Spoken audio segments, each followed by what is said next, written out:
Il ne vous dira rien. Ça m'est égal. J'évite d'écouter les mots qui sortent de la bouche de mes contemporains.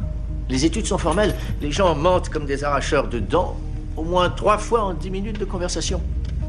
Ça, c'est la moyenne. On n'a pas d'études spécifiques sur les gens qui font sauter les églises fréquentées par des Noirs. Ça change sûrement la donne.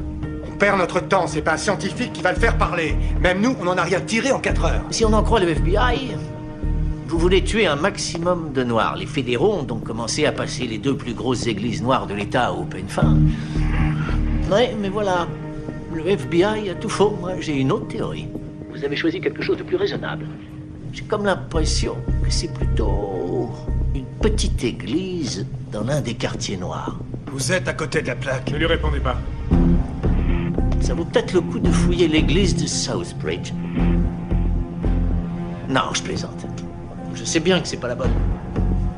On va fouiller celle de l'automne. Qu'est-ce que vous en pensez? C'est ça, c'est à l'automne. Vous pouvez fouiller l'église. Vous n'avez aucune preuve, c'est ridicule. Comment ça? C'est lui qui me l'a dit. Et 1 heure plus tard, les fédéraux ont trouvé une bombe artisanale dans le sous-sol de l'église de l'automne.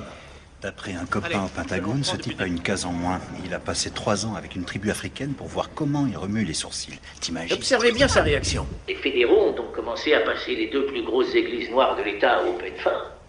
On voit bien une expression de joie passer sur son visage, même s'il fait tout pour la cacher. Ça n'a duré qu'une fraction de seconde, moins d'un cinquième de seconde. C'est ce qu'on appelle une micro-expression. Regardez bien sa bouche. Le suspect cache sa joie quand je lui parle des églises que la police est en train de fouiller. J'en déduis qu'on fait fausse route. Ensuite, je lui sors ma petite théorie à moi, et là... Vous êtes à côté de la plaque. Mouvement d'épaule unilatéral. Ça trahit un manque de confiance dans ce qu'il vient de dire. Ses mots disent une chose, son corps en dit une autre. C'est un menteur. Mais... Et quand un suspect a l'air surpris, comment on peut savoir s'il le fait exprès ou s'il est vraiment innocent? Ça, c'est de la vraie surprise. Cette expression passe sur un visage en moins d'1 seconde. Si votre suspect a l'air surpris pendant plus d'1 seconde, c'est un menteur. À tous les coups. Ensuite, j'essaie de voir ses réactions quand je lui parle de l'automne. Et là, regardez bien. J'appelle ça du dédain. Si vous observez cette micro-expression sur la tête de votre femme, c'est qu'elle va bientôt demander le divorce. Et je sais de quoi je parle. Oui? Est-ce que ces micro-expressions peuvent varier en fonction des personnes? Je vais laisser les images vous répondre. Il suffit de regarder Kato Kellin dans le procès d'O.J. Simpson. Monsieur Kellin, vous avez été payé très cher pour passer à la télévision. Oui. Le dédain,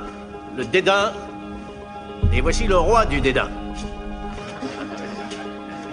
La honte, encore la honte et toujours la honte. Le mépris. Ces expressions sont universelles. Les émotions s'expriment toujours de la même façon, qu'on soit une femme au foyer ou un terroriste.